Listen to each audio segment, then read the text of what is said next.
तो अब हमारे पास जो नेक्स्ट टॉपिक है वो है कंडीशन स्टेटमेंट्स इन पाइथन। तो पाइथन में कंडीशन स्टेटमेंट कितने टाइप्स की होती है? तो हमारे पास पहले ये 4 टाइप्स की होती है। तो देख लेते हैं कंडीशन स्टेटमेंट होती क्या है। तो कंडीशन स्टेटमेंट जो है हमारे पास इन पाइथन वो है use to execute a specific block of code based on the truth value of condition. ठीक है, तो ये असल में बेस करता है कि हमारे पास जो कंडीशंस होती है तो वो ट्रुथ होती है जो, तो ये एग्जीक्यूट होती है। मान लीजिए हमारे पास कुछ वोटिंग के क्राइटेरिया होते हैं कि अगर हमारी एज 18 है तो हम वोट कर सकते हैं, अदरवाइज हम नहीं कर सकते। तो ये हमारे पास क्या होगी, एक किस्म की कंडीशन हो गई। तो हमें ये किसी भी डिसीजन लेने में हेल्प करती है, डिसीजन मेकिंग में। तो इस वजह से तो हमारे पास कुछ कंडीशंस होती है पाइथन में, तो उसमें से ये 4 है। तो ये इफ कंडीशन है, else condition, elif condition and nested if condition. तो सबसे पहले हमारे पास है द इफ स्टेटमेंट। तो इफ स्टेटमेंट हमारे पास क्या होती है, the if statement checks whether a condition is true and execute the code block if the condition is met. तो इसका सेंटेक्स ये है, हम पहले इफ कीवर्ड यूज करते हैं, देन हम अपनी कोई कंडीशन अप्लाई करते हैं। जैसे कि यहाँ पे एक कंडीशन अप्लाई की है कि एज जो है हमारे पास ग्रेटर देन या इक्वल टू 18 हो, तो हमारे पास ये कोड एग्जीक्यूट हो। ठीक है, तो सेकंड हमारे पास कंडीशन होती है द एल्स स्टेटमेंट। तो द एल्स स्टेटमेंट हमारे पास क्या होती है, the else statement is execute when if condition is false. तो जब हमारे पास इफ कंडीशन जो है फॉल्स हो जाती है कि हमारे पास जो age greater than equal to 18 नहीं है, तो हमारे पास इस कोड के बजाय हमारे पास जो एल्स कंडीशन है, तो फिर ये वाला कोड हमारे पास एग्जीक्यूट हो। तो कोड के जरिए इसको समझते हैं। तो मान लीजिए हमने यहाँ पे जो है एक एज नाम का वेरिएबल बनाते हैं। ठीक है, तो यहाँ पे मैंने एक एज नाम का वेरिएबल क्रिएट कर लिया। ठीक है, लिखते हैं इंटर द एज।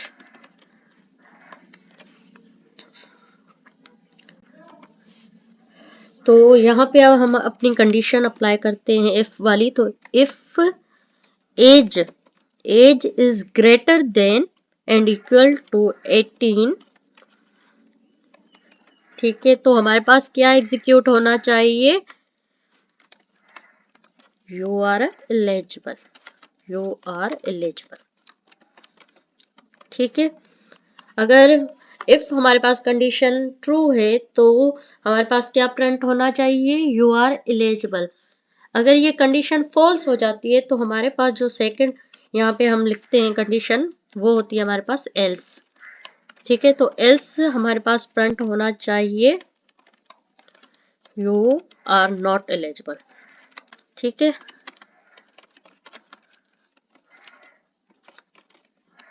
ठीक है, तो इसको करके देखते हैं रन। तो मान लीजिए हमने यहाँ पे लिखा है कि मेरी एज जो है हमने एंटर की 19। तो यहाँ पे हमारे पास जो है इफ कंडीशन ट्रू हो गई कि जो एज ग्रेटर देन और इक्वल 18 के है, 18 से ठीक है ये ऊपर है, तो हमारे पास क्या एग्जीक्यूट हुआ, यू आर एलिजिबल। तो ये वाले स्टेटमेंट। अगर मान लीजिए हम यहाँ पे लिखते हैं कि हमारी एज जो है 17 है, तो उस कंडीशन में हमारे पास जो है ये कंडीशन हो जाती है हमारी फॉल्स। तो हमारे पास एल्स में क्या, फिर हमारे पास जो कंडीशन एग्जीक्यूट होती है वो होती है एल्स वाली। तो यहाँ पे हो गया यू आर नॉट एलिजिबल। तो इसी तरीके से हमारे पास जो नेक्स्ट कंडीशन है वो है elif, the elif statement. The elif statement is use to check multiple conditions. जब हमारे पास एक से ज्यादा कंडीशन अप्लाई होती है हमारे कोड में, तो हम यूज करते हैं एलिफ स्टेटमेंट। तो अगर इफ है हमारे पास, इफ कंडीशन फॉल्स हो जाती है तो हम एलिफ लिख के दूसरी कंडीशन, अगर 2 से ज्यादा है तो हम दोबारा से एलिफ लिख के तीसरी कंडीशन अप्लाई।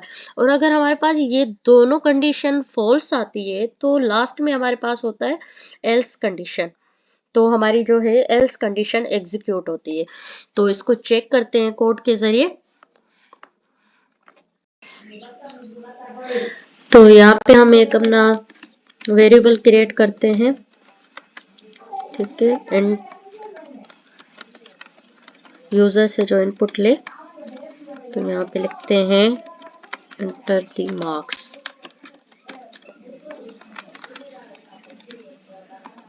यहाँ पे हम अपनी इफ कंडीशन अप्लाई करते हैं, तो फर्स्ट हमारे पास होना चाहिए, तो यहाँ पे ग्रेटर देन 80 हो, ठीक है।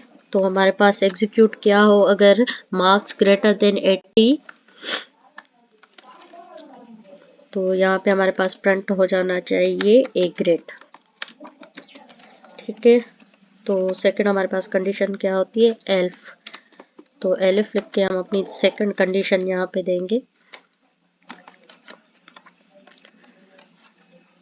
अगर मार्क्स 70 से ग्रेटर देन इक्वल हो तो हमारे पास एग्जीक्यूट हो जाना चाहिए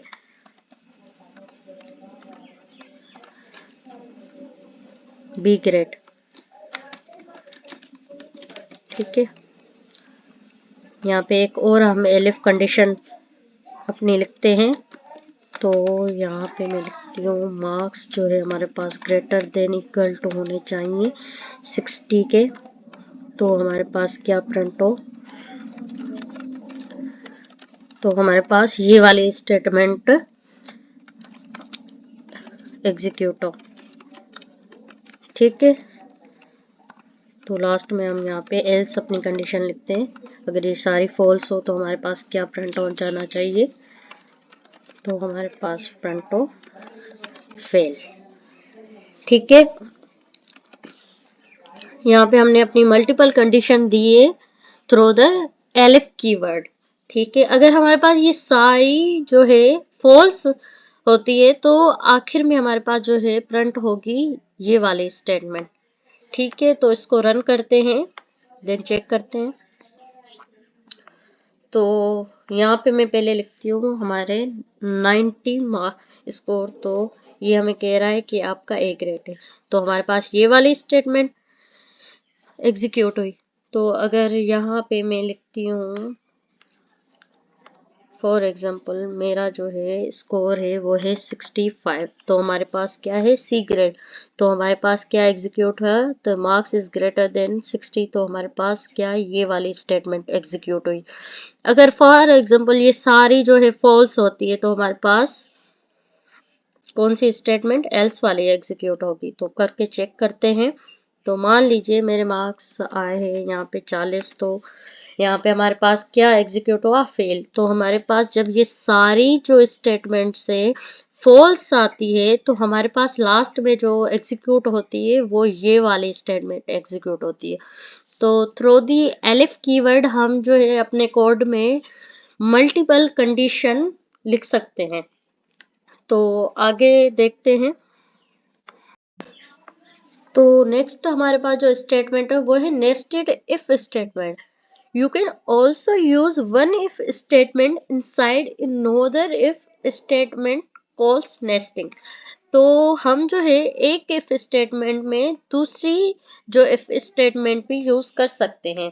तो उसका सेंटेंस कुछ इस तरीके से हमने if स्टेटमेंट यूज की, ठीक है, उसमें कंडीशन दे दी अपनी, तो वहीं पे हम जो है दूसरी if कंडीशन भी दे सकते हैं। तो इनमें दोनों में से जो ट्रू होगी तो हमारे पास जो है कोड एग्जीक्यूट हो जाएगा, ठीक है। तो यहाँ पे मैंने एक कोड लिखा है कि if age is greater than and equal to 18 then execute जो है हमारे पास ये होगा। अगर ये दोनों कंडीशन फॉल्स होती है तो हमारे पास ये होता है, अगर इन दोनों में से कोई भी एक कंडीशन हमारे पास ट्रू होती है तो हमारे पास ये प्रिंट ये वाली स्टेटमेंट एग्जीक्यूट हो जाएगी। तो इसको अगर चेक आउट करें तो चेक करते हैं हम इसको। तो हम यहाँ पे अपनी इफ लिखते हैं, if age is greater than equal to 18, तो हमारे पास यहीं पे दूसरी हम कंडीशन इफ यूज करें, तो if age is greater than 21, ठीक है, तो हमारे पास एग्जीक्यूट क्या हो, यू कैन ड्रिंक, स्ट्रिंग। ठीक है, अगर ये दोनों कंडीशन हमारे पास फॉल्स होती है तो हमारे पास क्या प्रिंट होना चाहिए, तो हमारे पास जो प्रिंट होना चाहिए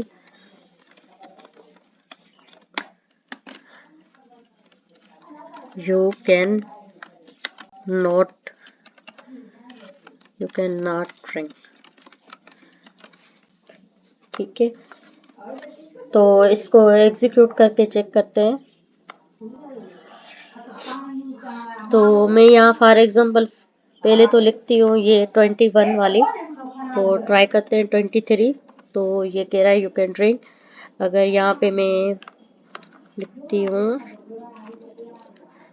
12, तो हमारे पास एल्स वाली स्टेटमेंट जो है एग्जीक्यूट होगी।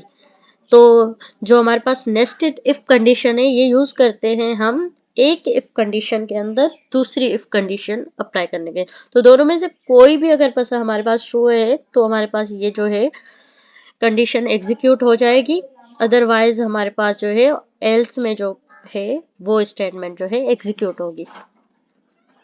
उसके बाद हमारे पास जो है कुछ कॉमन कंपैरिजन ऑपरेटर्स है, जैसे हम इक्वल टू के लिए ये वाला सिंबल यूज करते हैं, नॉट इक्वल के लिए ये वाला यूज करते हैं। तो इसी तरीके से हमने ये यूज करके देखा है, ग्रेटर देन, लेस देन, ये जो है हम यूज कर सकते हैं, ऑपरेटर हमारे पास आते हैं। तो यहीं पे हमारा लेक्चर होता है खत्म। तो I hope you all are understand.